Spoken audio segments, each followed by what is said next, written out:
1992년도 충북 음성에 있는 한 교회에서 일어난 사건을 제가 여러분에게 실화인데 소개해 드리겠습니다. 어느 목사님께서 유학을 가게 되면서 자기 후임을 후배 목사로 선택하게 된 겁니다. 음성에서 목회를 하면서 이제 유학을 떠나면서 후배 목사를 추천했는데 후배는 이게 청빙설교라는 사실을 몰랐다는 사실입니다. 저 마산에서 부목사 하던 후배 목사가 이제 청빙설교 제안을 받게 된 거죠. 와서 설교 한 번만 해달라. 근데 그 당시에 그 부목사님, 후배 부목사님은 말기 암 상태였답니다. 그래서 교회를 사임하고 이제 3개월밖에 살지 못한다는 이야기를 듣고 생애를 정리하고 있었던 거예요. 근데 선배가 와서 설교 한 번만 하라고 하니까 이게 하나님이 불러주셨나 보다, 설교하라는가 보다 하고 자기 생애 마지막 설교가 될 것이다 생각하고 설교를 준비한 거예요. 근데 마음에 이런 마음이 들더라 합니다. 이게 나의 마지막 설교라면 나는 뭘 설교할 것인가? 아무리 생각해봐도 십자가밖에는 떠오르는 게 없더라 합니다. 그래서 십자가에 대한 설교를 정성껏 준비해서 가게 된 거죠. 청빙선교인지도 모르고요. 설교를 열심히 하고 끝났더니 갑자기 재직회가 열리더래요. 그러더니 온 교우들이 만장일치로 당신을 우리 교회 담임 목사로 청빙합니다. 그러더라 합니다. 이걸 어떻게 받아들일 수 있습니까? 자기는 말기암 환자가 되어서 이제 죽을 날 받아놓고 사는데, 그래서 사실대로 이야기를 했다네요. 내가 이제 3개월밖에 살지 못하는데 이게 마지막 설교가 될까봐 제가 십자가에 대해서 설교한 것뿐입니다. 근데 온 교인들이 그러더라 합니다. 그런 십자가의 설교라면 당신이 돌아가실 때까지만이라도 우리 교회 담임 목사로 부임하셔서 설교해 주세요 하고 만장일치로 청빙했답니다. 놀라지도 않아요. 한국에 이게 실화입니다. 이런 교회가 남아있다는 사실이. 그래서 그 목사님은 이제 석 달 살 줄 알고 열심히 십자가에 대한 설교를 계속했는데 이게 웬일입니까? 5년을 살다가 그럼 결국 돌아가셨어요. 장례를 잘 마쳐드렸다는 이야기를 제가 전해 들었습니다. 여러분, 십자가는 바로 그런 의미의 것입니다. 사람에게, 성도에게 마지막 남는 주제는 십자가입니다. 그 십자가 이야기를 오늘 본문을 통해서 하고 싶습니다. 오늘 본문은 예수님께서 십자가 여정 속에 구레네 사람 시몬이 예수님의 가로막대기 십자가를 대신 지고 골고다 언덕에 올라갔다 하는 이야기죠. 아마 여러분이 잘 알고 계시는 내용일 겁니다. 근데 오늘 본문을 이렇게 접근하시면 안 됩니다. 우리 다 같이 십자가를 집시다. 십자가를 억지로라도 지면 구원받습니다. 연초가 돼서 사역 미루지 말고 십자가를 열심히 억지로라도 져보세요. 하나님께서 복 주실 겁니다. 이런 내용이 아닙니다. 오늘 본문은 세 가지 질문을 반드시 던지셔야 합니다. 오늘 본문을 진짜 이해하려면 세 가지 질문이 있어야 돼요. 첫 번째는 예수님은 세상에 수많은 극형들이 많은데 왜 십자가의 죽음을 예수님이 죽으셨는가? 이 질문을 하셔야 합니다. 그리고 두 번째는 구레네 사람 시몬을 구원하실 거면 내가 너 그냥 구원해 주마 라고 말하면 되지 왜 굳이 예수님의 가로 십자가를 지게 하셔서 골고다 언덕까지 올라가게 하셨을까? 이게 두 번째 질문입니다. 그리고 세 번째는 하나님이 강제적으로 십자가를 지게 하신 사람은 결국 어떻게 바뀌나? 그의 가문은 어떻게 구원받는가? 이런 세 가지 질문이 오늘 본문 속에 담겨 있어요. 오늘 본문에 예수님은 가야바 법정에서 사형 선고를 산헤드린 공회를 통해서 받으셨습니다. 종교 재판을 통해서 신성모독죄로 사형 판결을 받게 된 것이죠. 그러나 로마의 속국이었기 때문에 집행권은 없었습니다. 그래서 빌라도 총독에게 보내지게 된 것입니다. 결국 빌라도 총독은 예수를 사형 집행하라 라고 명을 내리게 됩니다. 그 순간에 예수님을 십자가에 죽일 세로 막대기는 골고다에 이미 꽂혀 있고 가로 막대기를 지고 예수님이 안티니오 성에서 골고다 언덕까지 올라가게 된 겁니다. 그 거리를 우리는 비아돌로사라고 말합니다. 그게 먼 거리가 아닙니다. 우리 예수님께서 가로막대기를 지고 밤새 끌려다녔기 때문에 이리저리 쓰러지면서 골고다 언덕으로 올라가고 계셨던 장면입니다. 이런 예수님의 모습은 이미 구약에 하나님이 예언해 놓으셨어요. 창세기 22장에 보면 하나님께서 아브라함에게 언약의 백성, 믿음의 조상으로 삼아주지 않습니까? 그리고 백세의 아들을 주십니다. 외아들, 독생자를 주신 겁니다. 여기서 우리가 이해가 안 되는 게 있어요. 하나님께서 아브라함을 부르셨을 때 하늘의 별과 같이 바다의 모래 같은 많은 자손을 줄 것이다 약속을 주셨잖아요. 근데 아브라함은 약속의 자녀 딱 한 명 낳고 죽습니다. 이스마엘은 언약의 자손이 아니지 않습니까? 이삭이라고 하는 언약의 백성 자손 하나를 낳고 죽어요. 그게 독생자였던 겁니다. 왜 아브라함이 이삭 하나 낳고 죽었는 줄 아세요? 그 이삭은 이 땅에 오실 예수님의 그림자였기 때문에 그렇습니다. 하나님께서 아브라함에게 명령을 한 가지 아시죠? 너의 이삭을 모리아산 꼭대기에 올라가서 번제로 바치라. 예수님의 생애와 비슷하지 않아요? 이삭이 아침에 일어나서 장작더미를 지고 모리아산 꼭대기로 올라가게 됩니다. 여러분 누가 보이십니까? 예수님이 보이셔야 돼요. 가로막대기를 지고 인류의 모든 죄를 대속하시려 번제단에 올라가셨던 그 예수님의 모습이 보이셔야 합니다. 너무나 놀라운 사실은 그 모리아산, 창세기 22장에 나와 있는 모리아산이 구약의 이름이라면 그 이름이 신약에는 골고다 언덕으로 바뀌게 됩니다. 바로 그 장소로 예수님이 올라가고 있는 것입니다. 그러면 여기서 우리는 첫 번째 질문을 해야 합니다. 우리 예수님은 세상에 수많은 사형제도가 있는데 왜 반드시 십자가형을 당했어야만 됐을까요? 이 질문을 하면 일반 사람들은 이렇게 말합니다. 아이 목사님 그거 로마 당시에 반란죄나 소유죄를 일으키면 극형, 로마 제도의 극형이었던 십자가형을 당하는 게 마땅하지 않습니까? 성경은 그런 이야기하는 책이 아니라니까요. 십자가형을 당할 수밖에 없습니다. 어떤 분은 말합니다. 목사님, 그게 세상에서 전존하고 있는 가장 극형이지 때문이 아닙니까? 아니요, 여러분. 그게 최고의 극형 아닙니다. 이 땅의 초대교회의 역사를 보면 예수 믿는다는 이유로 커다란 가마솥에다가 기름을 끓여서 거기다 사람을 튀겨 죽였어요. 여러분, 우리의 선배들이 다 그렇게 죽었습니다. 십자가형보다 훨씬 더 잔인합니다. 여러분 초기의 기독교 역사를 보세요. 이거 드라마 아닙니다. 실화입니다. 예수 믿는다는 이유로 살아있는 채로 사람의 가죽을 벗겨서 죽였어요. 오직 하나 예수 믿는다는 이유로요. 세상에서 가장 잔인한 사형법은 십자가가 아니었던 겁니다. 그러면 예수님은 왜 반드시 십자가를 져야만 됐을까요? 신명기 21장 22절에서 23절에 그 근거가 나와 있습니다. 여기 어떤 사람이 죽일 죄를 지으면 그를 죽여 나무에 매달라. 나무에 매달린 자는 하나님의 저주를 받은 자니라. 구약에 이미 로마법이 아닙니다. 구약의 율법에 죄를 지어서 저주받은 자는 반드시 나무에 매달아 죽이라는 율법이 있었어요. 그 말씀이 예수님에게 성취된 겁니다. 왜요? 저와 여러분은 다 죄를 지어요. 우리 날마다 죄를 짓고 죽을 때까지 죄를 짓습니다. 우리는 저주 아래에 있었던 사람이었던 거예요. 저와 여러분이 저주 아래에 있어서 저와 여러분이 나무에 달려 죽어야 되는 사람들이었던 겁니다. 근데 하나님의 아들이 대신 저주를 받아 나무에 달려 죽으신 겁니다. 할렐루야. 그래서 그게 십자가형이었던 거예요. 로마법에 의해서 당시의 관습에 따라 극형에 처해 이런 이야기가 아니었던 겁니다.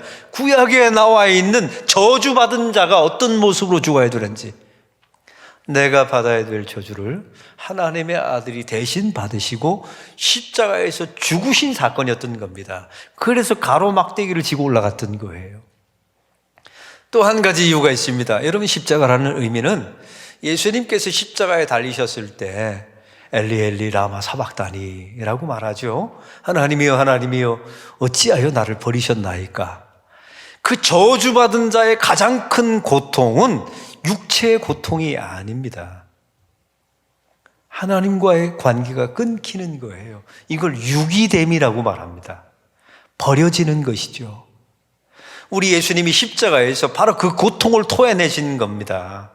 우리 예수님에게 가장 큰 고통은 아버지에게 버림받는 겁니다. 저주받은 자로서, 그분은 본래 저주받을 자가 아니셨죠? 성령으로 잉태된 분이십니다. 죄가 없으신 분이에요. 동정녀 마리아에게서 나셨습니다. 완전한 인간으로 오셔서 저와 여러분에게 임할 저주를, 그분이 그 저주를 뒤집어 쓰시고 나무에 매달려 죽으신 겁니다. 그리고 하나님께 외치신 것이죠. 하나님, 어찌하여 나를 끊으십니까? 바로 그 결과로 저와 여러분이 살아났다는 사실입니다. 할렐루야. 이게 예수님이 나무 십자가를 지신 이유였던 거예요. 두 번째 이유가 있습니다. 나무 십자가를 하는 것은 고난을 상징합니다. 사도들의 신앙 고백을 보세요. 성령으로 잉태되사 동정녀 마리아에게 나시고라고 탄생을 말하죠. 십자가에 죽으시고 죽음을 말하죠. 그 가운데 뭐라고 나와 있습니까? 본디오 빌라도에게 고난을 받으사, 이렇게 나와 있어요. 이게 무슨 이야기인 줄 아십니까? 예수님의 태어남과 죽음 사이에 딱 한 문장인데, 예수님의 공생애를 사도들의 고백은 뭐라고 고백합니까? 본디오에게 고난을 받으사. 이게 예수님의 공생애였답니다. 우리 예수님은 태어나실 때 말구유에서 태어나셨어요. 머물 숙소가 없었습니다. 우리 예수님은 평생 말씀하시죠. 내가 인자가 머리 둘 곳이 없도다. 진짜 가난하셨습니다. 예수님은 양이나 비둘기 제물을 드릴 돈조차도 없으셨어요. 예수님은 사람들에게 쫓겨서 낭떠러지에 밀려서 떨어 죽을 뻔도 했습니다. 예수님은 돌 맞아 죽을 뻔도 하셨어요. 우리 예수님은 이리 찢기고 저리 찢기셔서 결국 바보처럼 이 땅을 떠나가셨습니다. 그 예수님의 공생애는 단 한마디였던 거예요. 본디오 빌라도에게 고난을 받으사. 이게 예수님의 생애셨어요. 사랑하는 성도 여러분, 우리가 십자가를 진다, 십자가를 따른다, 십자가를 믿는다는 것은 그걸 각오하셔야 된다는 얘기입니다. 이 땅에서 내가 예수를 믿으면, 내가 져주고 손해보고 희생하면 이 땅에서 승리한다고요? 거짓말하지 마세요, 여러분. 이 땅에서 승리 안 해요. 저와 여러분이 뭘 승리합니까? 맨날 바보처럼 당하고, 맨날 천치처럼 희생하고. 우리는 이 땅에서 승리하는 존재들이 아니에요. 부활 후에 천국에서 승리하는 존재들입니다. 이걸 믿어야 이 땅에서 예수 믿는 성도의 길을 걸어갈 수 있다는 거예요. 이게 바로 예수님께서 십자가를 지신 이유입니다. 너희도 그 길을 따라와야 된다고요. 이 땅에서 우리가 예수를 믿으며 천년만년 살면서 부귀영화 누리면서 내가 원하는 것을 다 얻어낸다. 그건 기독교가 아니었다니까요. 기독교는 빌라도, 본디오 빌라도에게, 이 사람은 어둠의 세력을 상징하죠. 세상의 권력을 상징합니다. 생각하지 않고 의심하지 않고 행동하지 않았던 그리스도인들을 상징하죠. 이런 사람들에게 고난을 받으사 우리의 길은 탄탄대로가 아니라 탄탄 고난이 우리 인생에 펼쳐져 있다는 사실입니다. 이걸 예수님이 보여주신 거예요. 근데 오늘 본문에 보니까 이 십자가를 지고 가다가 예수님이 쓰러지셨습니다. 근데 그 자리, 우연한 자리에 구레네 사람 시몬이 서 있는 겁니다. 오늘 성경에 나와 있는 이 구레네라고 하는 이 지명의 이름을 아십니까? 북아프리카의 수도가, 북아프리카에 리비아라고 하는 나라가 있습니다. 지금도 있어요. 그 리비아의 수도가 트리폴리입니다. 그 트리폴리가 바로 오늘 본문에 나와 있는 구레네였던 겁니다. 이 구레네 사람은 흑인이었던 사실이죠. 디아스포라, 흩어진 유대인이었습니다. 그럼 도대체 이 사람이 어떤 유대인이었을까요? 노아의 아들 가운데 함이 있습니다. 저주받은 함 기억나시죠? 그 사람이 흑인의 조상이 되지 않습니까? 바로 그 후회였던 겁니다. 이 사람들은 흩어진 유대인입니다. 그들의 꿈이 한 가지 있었죠. 평생 돈을 모아서 예루살렘에 성지순례 가는 것이 그들의 꿈이었어요. 이 트리폴리에서 구레네에서 예루살렘까지 오려면 6,000km를 걸어와야 합니다. 6개월을 걸어와야 되는 거예요. 여러분 한번 상상해 보세요. 우연히 그 자리에 구레네 사람이 시몬이 서 있는 겁니다. 근데 이게 우연일 수 있나요? 한번 상상해 보세요. 노아가 태어나서 예수님 때까지는 1000년 이상의 시간이 있어요. 수많은 자기의 조상들이 있었는데 시몬만 이 자리에 와서 메시아 예수님을 만납니다. 우연히 이 자리에 있었지만 이건 진짜 우연이 아니었던 거예요. 수천 년의 시간 중에 자기 자신만 이곳에 와서 예수님을 만났어요. 트리폴리에서 구레네에서 예루살렘까지 오려면 6,000km를 걸어와야 합니다. 6개월을 걸어와야 되는데 6개월을 걸어와서 예루살렘에 도착하는 순간에 예수님의 십자가 행렬과 만나게 된 겁니다. 여러분 이게 우연이라고 생각하세요? 시몬은 분명히 우연이라고 생각했을 거예요. 또 수많은 군중 속에 구경하려고 보는데 예수님이 자기 앞에서 쓰러집니다. 마침 예수님이 자기 앞에서 쓰러져요. 이걸 우연이라고 생각하세요? 그 자리에 수많은 남성들이 있어요. 여러분 예수님이 쓰러지면 십자가를 질 사람이 없잖아요. 시간은 정해져 있고 아침 9시에 집행을 해야 되는데 결국은 이 로마 병사가 집행을 합니다. 뭐라고 집행을 합니까? 구레네 사람 시몬을 지목하는 거예요. 그 자리에 수많은 남자들이 있었는데 구레네 사람 그 사람을 지목합니다. 여러분 너무나 우연처럼 보이죠? 근데 마침 주님이 그 자리에서 쓰러지고 마침 이 사람을 로마 병사에 의해서 지명당하게 하신 겁니다. 그리고 예수님의 가로막대기 십자가를 지신 거예요. 그리고 골고다 언덕까지 올라가게 되는 것이죠. 여기서 두 번째 질문을 해야 합니다. 구레네 사람 시몬을 구원하실 거면 그냥 구원하시면 되잖아요. 너 구원받아라, 예수 믿어라, 믿음 여기 있다. 얼마든지 그렇게 말할 수 있는 것 아니에요? 그런데 굳이 십자가를 지게 해서 골고다 언덕까지 올라가게 하십니다. 왜요? 이게 단순한 퍼포먼스가 아니었던 겁니다. 이 안에 저와 여러분 같은 하나님의 백성들이 어떤 방식으로 구원받아야 되는지, 십자가를 지는 것은 어떤 의미인지, 골고다 언덕에 올라가서 예수님의 어떤 음성을 들어야 되는지를 우리에게 보여주는 거예요. 아까도 말씀드렸습니다. 가로막대기 나무는 누가 달리는 겁니까? 저주받은 자가 달리는 거예요. 오늘 이 순간에 구레네 사람 시몬은 오늘 재수없다, 일진없다, 진짜 이 냄새나는 십자가, 내가 여기까지 성지순례 와서 이 짓 하려고 내가 여기 왔냐, 이런 마음이 들었을 거예요. 가로막대기를 지고 올라가는 순간에 수많은 사람들의 야유가 있었겠죠. 의미를 몰랐을 거예요. 근데 여러분 그거 아세요? 나중에 구레네 사람 시몬이 예수를 믿습니다. 그때 이 모든 것이 다 해석되는 거예요. 십자가 가로막대기를 자기가 왜 졌을까요? 저주 아래에 있었다는 사실을 알게 하신 겁니다. 이게 구원의 여정이에요. 예수님의 십자가 밑에는 11명의 제자가 없었어요. 요한만 있었죠. 어머니 마리아와 다른 막달라 마리아들이 있었지 않습니까? 근데 그 자리에 한 사내가 있었어요. 그가 누구였냐면 구레네 사람 시몬이었습니다. 왜? 가로막대기를 지고 골고다 언덕까지 갔잖아요. 그리고 예수님이 가상 7원 가운데 그 비명 소리를 들었을 겁니다. 엘리 엘리 라마 사막다니, 하나님이여 어찌하여 나를 버리십니까? 그 소리는 구레네 사람 시몬이 들어야 되는 소리였어요. 아니, 저와 여러분이 들어야 되는 소리였습니다. 근데 예수님이 대신 저주받으시고 나무에 달리시고 하나님께로부터 끊어진 겁니다. 그래서 저와 여러분이 산 거예요. 구레네 시몬이 그 당시에는 이 사건이 무슨 내용인지 몰랐어요.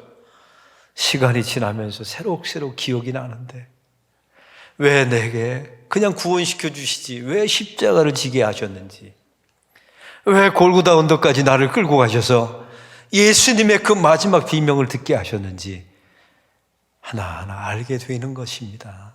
여러분, 이게 구원의 여정이었던 거예요. 할렐루야. 그럼 성경의 오늘 세 번째 질문입니다. 십자가를 하나님이 지우게 하신 사람에게는 어떤 일이 일어나게 되는 것입니까? 마가복음 15장 21절에 보면 이 똑같은 상황인데 이렇게 말합니다. 마침. 이렇게 나와 있죠. 마침. 얼마나 놀라운 하나님의 표현입니까? 마침. 구레네 사람 시몬은 우연이라고 생각했어요. 재수라고 생각했습니다. 그런데 하나님은 마침이었던 거예요. 의도하고 있었던 것이죠. 계획하고 있었던 겁니다. 하나님이 섭리 속에 이 사람을 구원하기로 작정하셨던 것이죠. 그리고 예수님이 그 앞에 쓰러지고 그에게 십자가를 지우십니다. 마침 이렇게 말합니다. 마가복음 15장 21절을 말합니다. 마침 알렉산더와 루포의 아버지 구레네 사람 시몬은 이렇게 말합니다. 구레네 사람의 시몬의 아들들의 이름을 성경이 나와 있어요. 알렉산더와 루포라고요. 그럼 루포라는 이름이 또 어디에 나온 줄 아세요? 로마서 16장 13절에 나와 있습니다. 사도 바울이 로마 교인에게 편지를 하는데 하나님께 택함 받은 자 루포와 그의 어머니에게 문안하라. 그 어머니는 내 어머니라. 기가 막힌 말씀을 하세요. 사도 바울이 로마 교회에게 편지를 쓸 때 루포에게 문안하라라고 문안합니다. 왜요? 하나님께 택함 받은 자였습니다. 언제 택함 받았을까요? 자기 아버지 때 십자가를 질 때 택함 받은 거예요. 그리고 루포가 사도 바울에게 문안을 받는 자가 되죠. 그리고 그의 어머니, 루포의 어머니는 나의 어머니라. 여러분, 바울이 아무에게나 어머니라는 말을 붙이지 않아요. 어머니라는 말은 자기 인생의 가장 소중한 사람, 자기 인생의 가장 중요한 서포터에게 어머니라는 말을 붙이죠. 그럼 그 어머니는 누구였을까요? 구레네 사람 시몬의 아내였던 겁니다. 이 모든 과정을 통해서 한 가문을 구원해 놓으세요. 사랑하는 성도 여러분, 저와 여러분의 가문과 저와 여러분이 구원받은 과정과 비슷하지 않아요? 오늘 우연처럼 예배당에 찾아오고 우연처럼 복음을 만나고 우연처럼 믿음의 사람을 만났어요. 근데 마침 주님께서 십자가를 내 인생에 확 쥐어버리십니다. 그 순간에 우리는 깨닫게 되죠. 아, 나는 저주받은 사람이었구나. 저주받아 마땅한 사람이었구나. 이대로 놔두면 내 스스로 이 저주를 면할 길이 없었구나. 이걸 깨닫게 하십니다. 우리도 십자가를 져보는 거죠. 그리고 골고다 언덕까지 우리는 끌려갑니다. 이게 중요해요. 우리는 제 발로 간 적이 없어요. 항상 끌려갑니다. 가서 예수님의 마지막 비명의 소리를 듣게 되죠. 하나님이여, 하나님이여, 어찌하여 나를 버리십니까? 예수님의 유기됨을 경험하게 됩니다. 그러면서 우리는 가슴을 치면서 고백하게 되죠. 하나님, 제가 유기되어야 되는데 저 대신 주님이 저주를 받아 유기당하셨다는 사실을 우리는 그 십자가상에서 엎드려서 고백하게 되는 겁니다. 그게 성도예요. 그리고 우리는 십자가의 길을 평생 걸어가는 겁니다. 누가 알아주지 않아도. 여러분, 이 땅에서 내가 예수를 믿어 승리가 없더라도, 이 땅에서 여러분이 원하는 걸 얻지 못하더라도 예수 믿는 거 포기하지 않으실 거죠. 주께서 도우실 겁니다. 그 길을 끝까지 잘 걸어가시는 저와 여러분이 되기를 바랍니다.